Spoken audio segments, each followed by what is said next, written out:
children, in this video we are going to discuss about the topic atmosphere.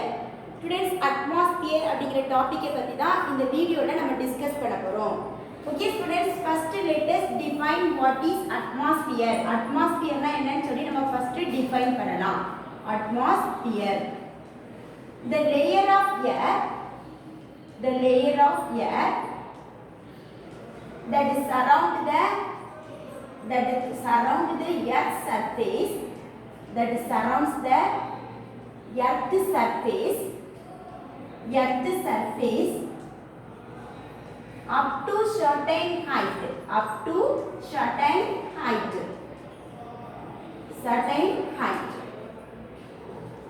is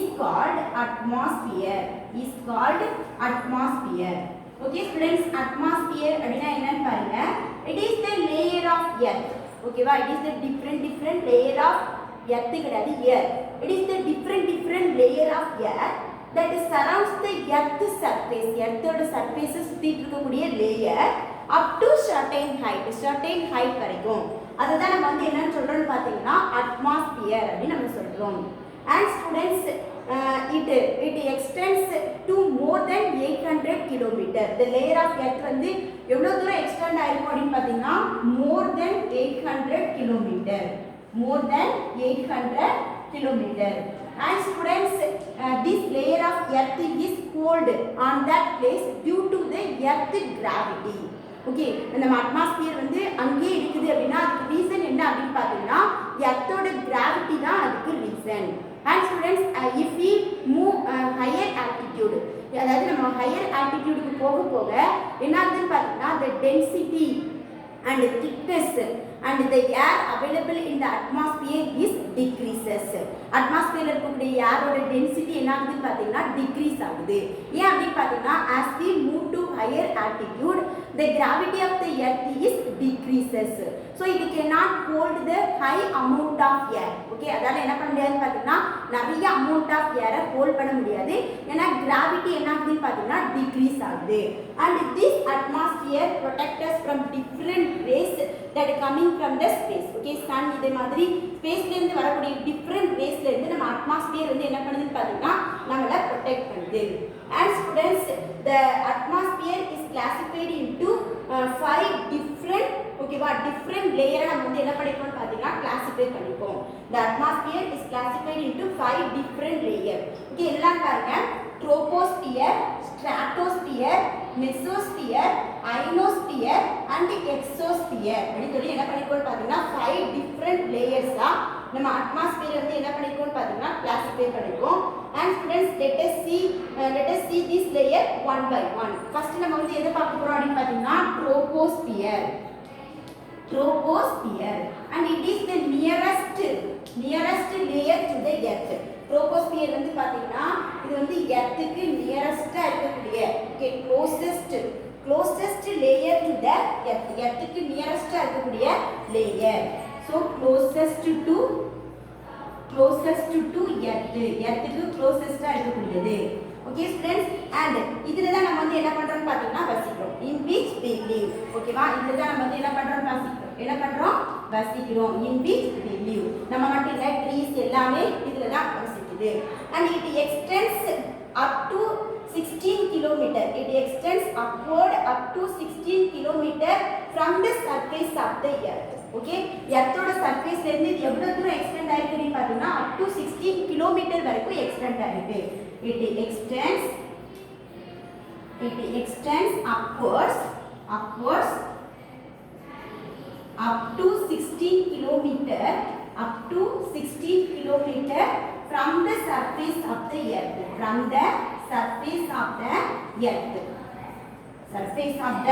earth. Okay students, next வந்து பாத்தீங்கன்னா இந்த இத பத்தி நம்ம troposphere பத்தி சொல்றதா இருந்தா the movement of the wind takes place in this troposphere. Okay, wind இதுல தான் வந்து என்ன ஆகுதுன்னு பாத்தீங்கன்னா மூவ் ஆகுது.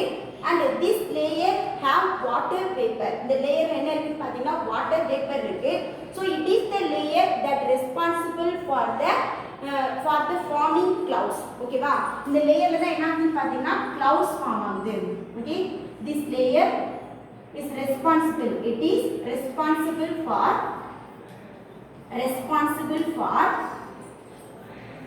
forming clouds. ஓகேவா? ஸோ இந்த லேயர் தான் வந்து என்ன பண்ணுதுன்னு பார்த்தீங்கன்னா clouds ஃபார்ம் பண்ணுது. clouds ஃபார்ம் பண்ணக்கூடிய ரெஸ்பான்சிபிலிட்டிஸ் இங்கே தான் இருக்கு. And it is the responsible for weather change which we experience. So இங்கே தான் என்ன ஆகுதுன்னு பார்த்தீங்கன்னா வெதர் சேஞ்சஸும் நடக்குது. ஸோ அது மட்டும் இல்லாமல் இந்த aircrafts are fly over this layer. Aircraft வந்து என்ன பண்ணணும்னு பார்த்தீங்கன்னா இந்த லேயருக்கு மேலே வந்து என்ன பண்ணணும்னு பார்த்தீங்கன்னா ஃப்ளை ஆகும் to avoid bad weather and strong wind. Okay, strong wind and weather னா இது வந்து இருக்கும் இல்லையா, அதை அவாய்ட் பண்ணுறதுக்காக ஏர்கிராஃப்ட் வந்து எப்போவுமே வந்து என்ன பண்ணணும்னு பார்த்தீங்கன்னா அந்த லேயருக்கு மேலே தான் வந்து என்ன பண்ணணும்னு பார்த்தீங்கன்னா பறக்கும். ஓகே ஸ்டூடெண்ட்ஸ், ட்ரோபோஸ்பியர்னா என்னன்னு பார்த்தோம், closest layer to the earth which we live. Okay, it contains water vapor, so it forms எது ஃபார்ம் பண்ணணும் பார்த்தீங்கன்னா clouds ஃபார்ம் பண்ணும். And the movement of wind takes place in this layer and it is responsible for weather change. It extends upwards to 16 km from the surface of the earth. இதெல்லாம் நம்ம பார்த்தோம். Okay students, next layer நம்ம பார்க்க போறது என்னன்னு பார்த்தீங்கன்னா stratosphere. Next நம்ம வந்து என்ன பார்க்க போறோம், ஸ்ட்ராட்டோஸ்பியர். So stratosphere எங்க இருக்குன்னு உங்களுக்கே தெரியும் students. It lies above the troposphere. Okay, troposphere-க்கு மேல யார் இருக்கான்னு பாத்தீங்கன்னா stratosphere இருக்கு. It extend up to 15 km. Okay, 16 km ல இருந்து 15 km வரைக்கும் இந்த லேயர் என்ன இருக்குன்னு பாத்தீங்கன்னா above the surface of the earth வந்து என்ன பண்ணிருக்குன்னு பாத்தீங்கன்னா extend ஆயிருக்கும். இந்த லேயர் பத்தி முக்கியமான ஒன்று சொல்லணும்னு பாத்தீங்கன்னா it contains ozone layer. Okay, stratosphere தான் என்ன இருக்குன்னு பாத்தீங்கன்னா ozone layer இருக்கு. It contains ozone layer. And students, ozone layer, அதாவது maximum part of the atmospheric ozone is concentrated in this layer. And ozone molecule அப்படிங்கிறது பார்த்தீங்கன்னா it is the molecule that contains 3 oxygen atom. Okay, 3 oxygen atom. அது எப்படி அந்த molecule எழுதுவாங்க அப்படின்னு பார்த்தீங்கன்னா O3 அப்படின்னு சொல்லுவாங்க. So 3 oxygen atom வச்சுக்கக்கூடிய ஒரு molecule தான் நம்ம வந்து என்னன்னு சொல்றோம்னு பார்த்தீங்கன்னா ozone layer அப்படின்னு சொல்றோம். It protects us from UV rays. It protects us from UV rays, that is ultraviolet rays from sun. Okay, sunல இருந்து வரக்கூடிய ultraviolet rays இருந்து நம்ம வந்து என்ன பண்ணுதுன்னு பார்த்தீங்கன்னா அந்த லேயர் ப்ரொடெக்ட் பண்ணுது. ஸோ ஸ்ட்ராட்டோஸ்பியரோட முக்கியமான விஷயம் அப்படின்னு என்னன்னு பார்த்தீங்கன்னா it contains ozone layer. Okay friends, இப்போ நம்ம நெக்ஸ்ட் லேயரை பற்றி பார்க்கலாம்.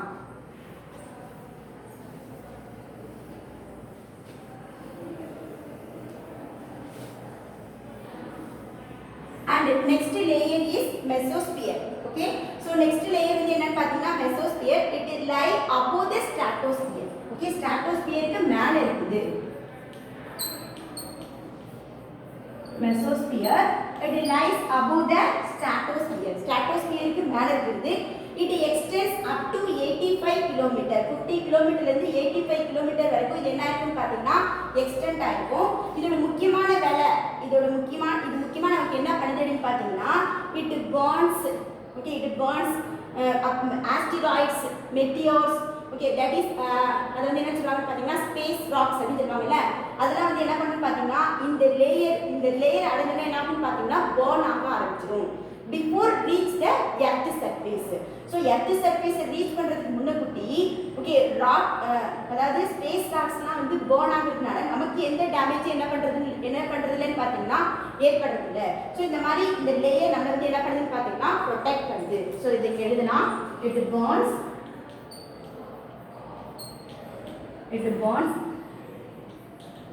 meteors, that is அது வந்து என்னன்னு சொல்றோம்னு பார்த்தீங்கன்னா ஸ்பேஸ் ராக்ஸ். Okay, winkle அப்படின்னு சொல்றோம் இல்லையா, space rocks and asteroids.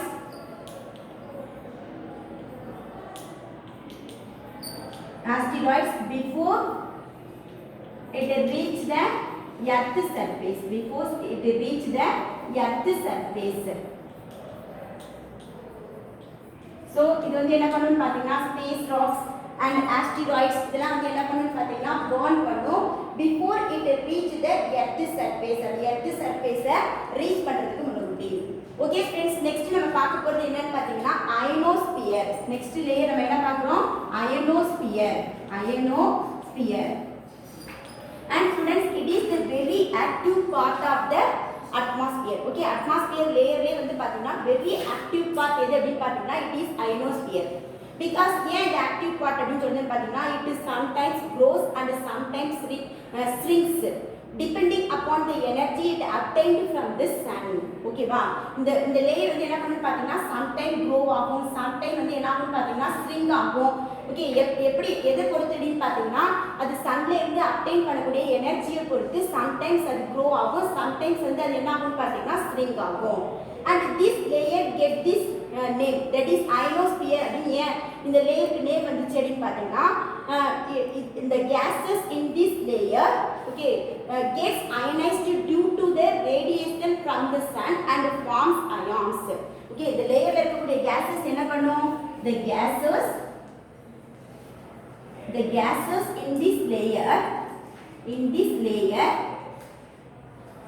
gets ionized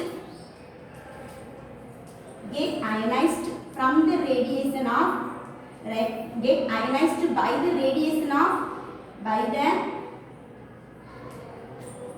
the radiation from the sun and forms ions okay. Okay, இது வந்து என்ன பண்ணுன்னு பாத்தீங்கன்னா அயனை ஃபார்ம் பண்ணும். அதுல இருக்கக்கூடிய கேஸஸ் வந்து என்ன பண்ணுதுன்னு பாத்தீங்கன்னா சன்ல இருந்து வரக்கூடிய ரேடியேஷனால அயனைஸ்ட் ஆகி எதை ஃபார்ம் பண்ணுது அப்படின்னு பாத்தீங்கன்னா அயன்ஸை ஃபார்ம் பண்ணுது. ஸோ அதனால தான் நம்ம இதை வந்து என்னன்னு சொல்றோம்னு பாத்தீங்கன்னா அயனோஸ்பியர் அப்படின்னு சொல்றோம். அண்ட் ஸ்டூடெண்ட்ஸ், இது எக்ஸ்டெண்ட்ஸ் upwards up to 690 km from 85 km above the surface of the earth. Okay, எர்த்தோட சர்ஃபேஸ்ல இருந்து 85 km ல இருந்து 690 km வரைக்கும் இந்த லேயர் என்ன இருக்குன்னு பாத்தீங்கன்னா எக்ஸ்டெண்ட் ஆயிருக்கு. அண்ட் ஸ்டூடெண்ட்ஸ், இதுதான் நம்ம வந்து என்னன்னு சொல்றோம்னு பாத்தீங்கன்னா இதுதான் நம்ம வந்து என்னன்னு சொல்றோம்னு பாருங்க, ஆரோரா அப்படின்னு சொல்றோம். இதுதான் ஓகே. ஆரோரா அப்படிங்கிறது பாத்தீங்கன்னா it is an natural electrical phenomenon characterized by the appearance of streamer of reddish or greenish light. Okay, இது பார்க்கிறதுக்கு எப்படி இருக்குன்னு பாத்தீங்கன்னா இது வந்து எலக்ட்ரிக்கல் ஃபினாமினா. ஸோ இந்த எலக்ட்ரிக்கல் ஃபினாமினால நமக்கு வந்து என்ன ஆகும்னு பாத்தீங்கன்னா இந்த இடத்துல ஒரு stream of reddish or greenish light நமக்கு இங்க என்ன ஆகும்னு பாத்தீங்கன்னா அப்பியர் ஆகும். ஸோ இந்த லைட்டை தான் நம்ம வந்து என்னன்னு சொல்றோம்னு பாத்தீங்கன்னா ஆரோரா அப்படின்னு நம்ம சொல்றோம். எலக்ட்ரிக்கல் ஃபினாமினால தான் நம்ம வந்து என்னன்னு சொல்றோம், ஆரோரா அப்படின்னு நம்ம சொல்றோம். அண்ட் ஸ்டூடெண்ட்ஸ், இது எப்படி இந்த ஃபேக்ட் எப்படி நடக்குது அப்படின்னு பாத்தீங்கன்னா due to the ionized particles from the reaction between the ionized particles from the sun and the atoms in this layer. Okay, இந்த லேயர்ஸ்ல இருக்கக்கூடிய ஆட்டம்ஸ்க்கும் சன்ல இருந்து வரக்கூடிய அயனைஸ்டு பார்ட்டிகல்ஸ்க்கும் நடுவுல இருக்கக்கூடிய ரியாக்ஷன்ஸ்னால தான் high amount of energy release ஆகி எது ஃபார்ம் ஆகுதுன்னு பாத்தீங்கன்னா ஆரோரா ஃபார்ம் ஆகுது.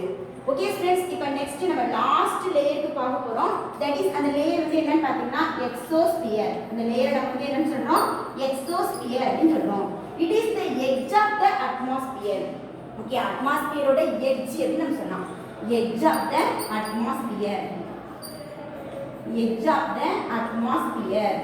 Okay, இதோட வேல்யூ என்னன்னு பாத்தீங்கன்னா இது வந்து என்ன பண்ணுது பாத்தீங்கன்னா it separate the rest of the atmosphere from the space. Okay, space இருந்து வந்து என்ன பண்ணும் பாத்தீங்கன்னா rest of the atmosphere வந்து என்ன பண்ணுது பாத்தீங்கன்னா செப்பரேட் பண்ணுது.